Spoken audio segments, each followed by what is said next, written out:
Hey guys, welcome back to the Bruce Williams channel. On my wrist is the Tudor Royal 41 steel and gold black dial. It's an absolutely beautiful watch that I'm just really enjoying wearing.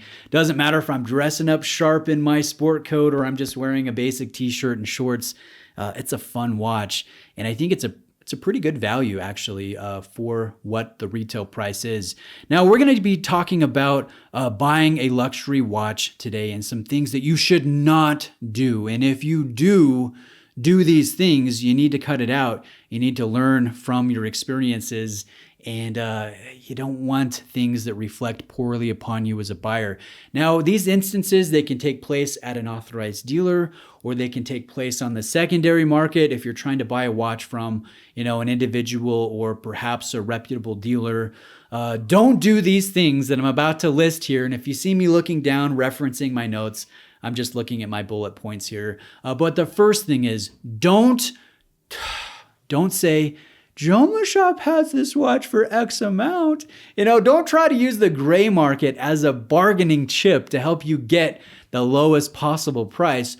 For one, depending on the watch, the gray market might not even have it in stock. They're just advertising a price, trying to fish people, to reach out to them and express interest and put money down so they can go headhunt for that watch.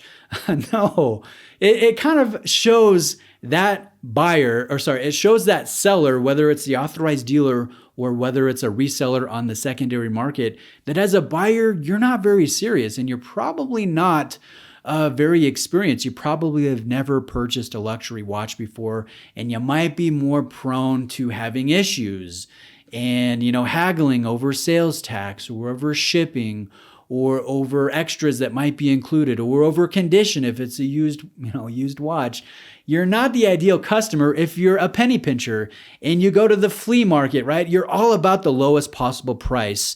And that trumps any other type of factor. If you're dangling the gray market over the head of a seller or over the head of an authorized dealer, that's not a good position to be in. And more often than not, that seller will tell you, okay, go to the gray market. If you can get that Seamaster for X amount, go ahead and do it. It's not bargaining from a position of strength, and it does reflect poorly upon you as a buyer, in my opinion. Guys, these are my opinions. They are from experience, and you're welcome to disagree with me and call me a silly tool with pointy hair. That's fine. I am kind of a silly tool with pointy hair, but I still have some valid opinions. Let's continue. Don't go, what's your best price? Don't lead off with what's your best price. The best price for any seller is the retail price or the asking price. The best price for any buyer is as low as you're able to get that price negotiated to. It's up to you. It's not incumbent on the seller to undercut themselves right at the very beginning before they've even vetted you as a viable buyer to say, okay, yeah, I'll actually take X amount off. No, their best price is the asking price. So don't lead off with, what's your best price? Do your homework. Realize what these watches sell for new or gray market or on the secondary market and make your offer according to those rates. And it's okay to be a little bit insulting. Like if X watch sells for $3,000, you can come in and offer 28 or 28.50. If it's a little bit low, that's fine. That tells the buyer, I'm getting confused. That tells the seller that, okay, this guy's serious. He knows what the watch goes for. I can negotiate with him. But if you're just leading off with, what's your best price? It doesn't inspire a lot of confidence in you as a buyer to the seller, if that makes sense. So again, do your homework and make insulting offers, but just a little bit insulting. Not crazy. Don't lowball. Don't say, okay, well, if this watch sells for $3,000, I can offer you $2,000. Right now, let's do the deal. Come on now, do your homework. Don't be insulting. Don't lead off with what's your best price. Now, the next thing is don't finance a watch. Never go into debt for something silly, something unnecessary, like a luxury watch. You don't need to be in debt for something like that. So don't do it. I know it can be enticing to go, ooh, you know what? it would take me a year to save for this watch, but instead, I'm just going to do zero interest. I'm going to try to make those monthly payments. I'm not going to go over because then I'll incur all that extra, interest.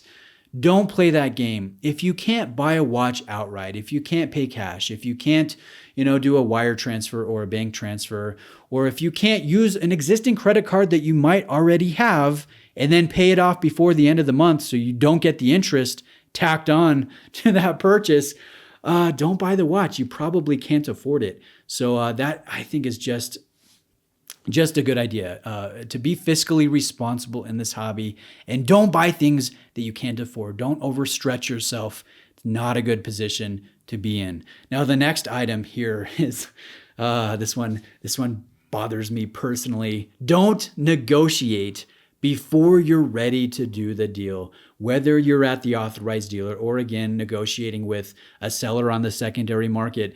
Don't act like, okay, I'm ready to go as long as we can agree on a price and terms. And then at the last minute, when you're actually supposed to make the payment or whatever it is, don't go, well, now I have to go talk to my wife. Now I have to go sell some things. Thanks for helping me out. Like, it bugs me.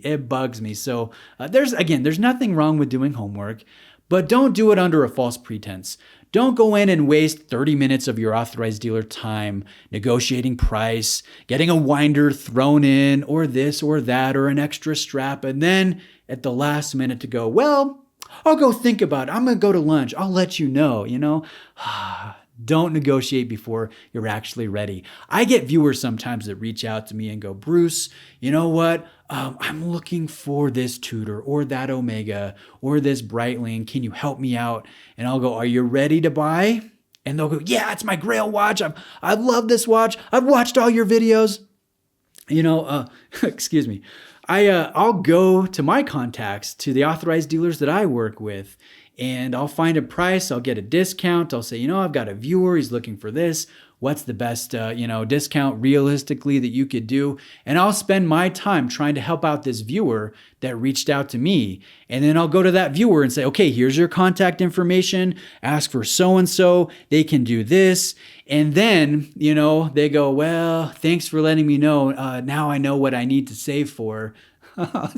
You're wasting my time. You're wasting the authorized dealer's time. It's annoying.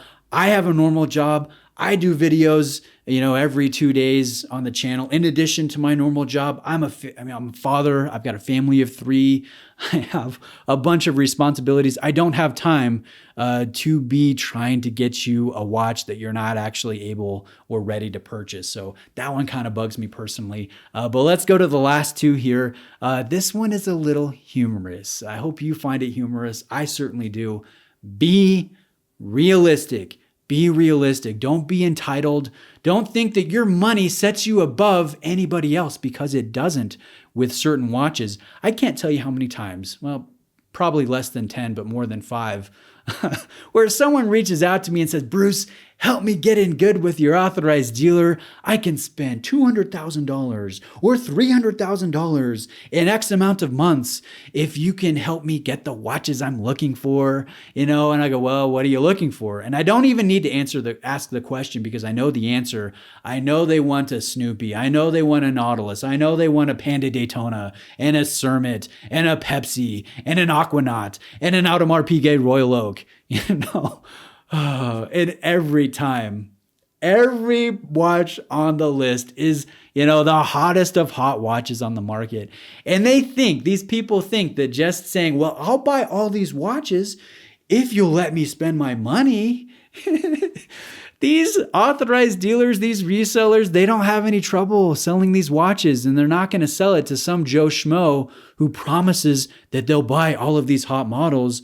No, be realistic. I'm not saying don't like the watches you really like, but if you got no purchase history, I don't know. This one's just funny. So be realistic, do your homework. Don't be ridiculous. Your money, in some instances, doesn't make you better than any other client. In fact, with some watches, money is not the deciding factor on who gets what watch, or at least the ability to pay.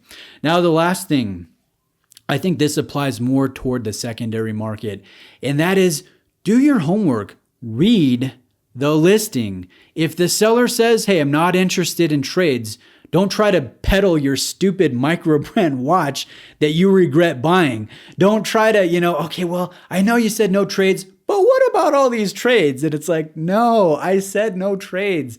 Read the listing. If the seller says, sorry, international friends, I'm going to keep this in the United States. Don't negotiate. Don't, try to make the deal, make the payment and say, by the way, send it to Timbuktu. I'm just giving an example there. No, read the listing. And it's up to you as a buyer to do your homework, to ask questions. If you have a question, ask it. If you need an additional, piece of information or picture, ask it. Do it responsibly. Do it respectfully. And read the listing. Again, it's on you as a buyer. If you do these things, they reflect a little poorly upon you, in my opinion. You could disagree with me. And if you do, tell me where I'm wrong in the comments. I enjoy reading the comments. Some of you guys make me laugh. And these are my opinions. So again, just in closing, my sticky note here, don't hang the gray market as a bargaining chip over an authorized dealer or a seller. No, that's not going to help you at all. Don't lead off with what's your best price. Never finance a watch. Don't go into debt for something you can't afford. Don't negotiate before you're actually ready to make the deal and do the transaction. Be realistic and read the listing. Do your homework. I think if you do these things or you improve upon these things, it'll be a better thing. So guys, let me know what you think. Thank you for watching today. I hope you have a great day. I'll see you next time.